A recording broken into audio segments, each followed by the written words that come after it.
Les amis, ce match du Real Madrid pour moi aujourd'hui a été catastrophique et je pèse ce mot. Alors certes, vous me direz victoire pour rester à un point du Barça, mais avec un penalty inscrit à la 99e minute, les amis. Visage pour moi une nouvelle fois incompréhensible de ce Real Madrid. Après la défaite mercredi en Ligue des Champions face à Benfica, la réaction était attendue. Autant celle des joueurs que celle d'Arbeloa qui semble avoir clairement perdu tout son crédit en 15 jours seulement avec l'élimination en Copa face à Albacete, club de deuxième division, et la sortie du top 8 européen.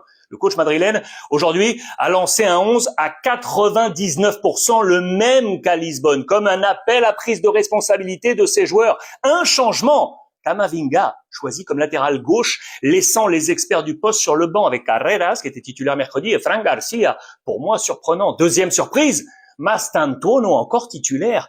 Allait-il enfin démontrer pourquoi Madrid a lâché 63 millions d'euros pour lui au lieu de les investir, par exemple, sur Zubimendi, un profil qui fait davantage défaut au Real et on l'a encore vu aujourd'hui. Alors facile de le dire après, vous me direz, mais pour moi, j'aurais laissé Mastantuono sur le banc et titularisé Rodrigo. Le Brésilien a perdu son crédit, gagné dans les derniers temps de passage de Xabi Alonso. C'est très très clair. À l'annonce de la compo d'équipe, Bellingham, mais surtout Vinicius, ont reçu les sifflets d'un stade qui a tardé à se remplir. Ça, c'est un autre signe de la déception collective. Bellingham, au passage, les amis, qui va se blesser. 9e minute, stop, en pleine course, avec une pointe derrière la cuisse gauche. 3-4 semaines out, ce sera à checker. C'est Brahim qui rentre à sa place. Question, pourquoi ne pas faire alors rentrer un latéral de métier, ce qui était présent sur le banc, et faire monter Camavinga d'un cran. On y reviendra tout à l'heure. Vinicius sifflé, mais qui lui va marquer. Au quart d'heure, un but avec 2 points forts. Pour moi, le premier, c'est la forme, parce que le but est très joli, mais surtout la célébration. Après les derniers écarts entre le Brésilien et le public, on aurait pu voir Vinicius, par exemple, se boucher les oreilles, ou autre type de gestuel qu'on lui connaît pour se montrer comme imperméable aux critiques. À la place de cela, Vinicius va embrasser vigoureusement l'écusson du Real et haranguer les socios. Ça, c'est un point positif. 1-0, mais Madrid ne va rassurer personne, les amis.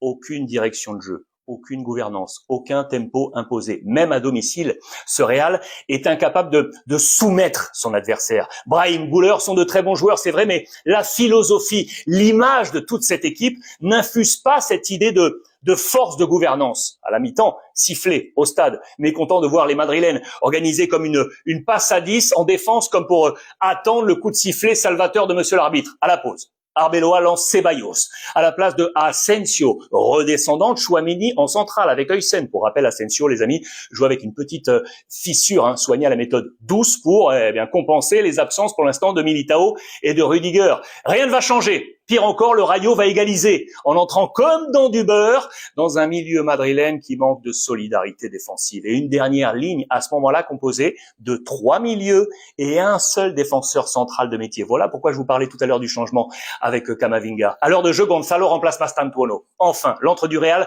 va se transformer en cocotte minute avec un public prêt à bouillir de colère, d'autant que Courtois va sauver un face-à-face incroyable à la 64e. Et comme un signe de plus, Mbappé, meilleur buteur de la Liga, va frapper la barre d'un but vide après avoir effacé le gardien du Rayo sorti à l'abordage à la 68e. Sans tous les citer, car ils sont nombreux. Incroyable de voir 5, 6, 7 joueurs du Real n'être que l'ombre de ce qu'ils étaient. Alaba et Rodrigo vont entrer à la 77e à la place de Huysen et Güler. Huysen, pour moi, l'une de ces déceptions dont je vous parlais dans ces 5, 6, 7 joueurs. Arbeloa envoie une tonne d'attaquants, mais cette abondance a nourri le désordre. Peu de joueurs à leur place. L'exemple pour moi le plus fou, Gonzalo sur la bande droite. Pour moi, complètement fou. À 10 minutes, on pense alors au signe salvateur. Le champion d'Afrique, Pape 6, prend rouge, mérité, direct sur Valverde. À 11 contre 10, avec 50 joueurs offensifs, Madrid allait-il s'imposer? Eh bien oui, finalement. Après une tête de Camavinga à la 85e sur le poteau, il y a ce penalty. Brahim, à la toute dernière minute, transformé par Mbappé. Mbappé, Courtois ne peuvent pas tenir seuls cette équipe, les amis. Un des plus mauvais matchs pour moi du Real cette saison. Et oui, Arbeloa a bien perdu tout son crédit. Coach, joueur, Florentino Pérez, tous ciblés par les sifflets. Le Barça est leader avec un point d'avance. Les prochains jours, pour moi, même les prochaines heures, s'annoncent très agités. Et le remake face à Benfica en play-off de Ligue des Champions, il va pas être chaud. Il va être chaud bouillant avec un José Mourinho galvanisé. Les amis, faites-moi part de vos commentaires.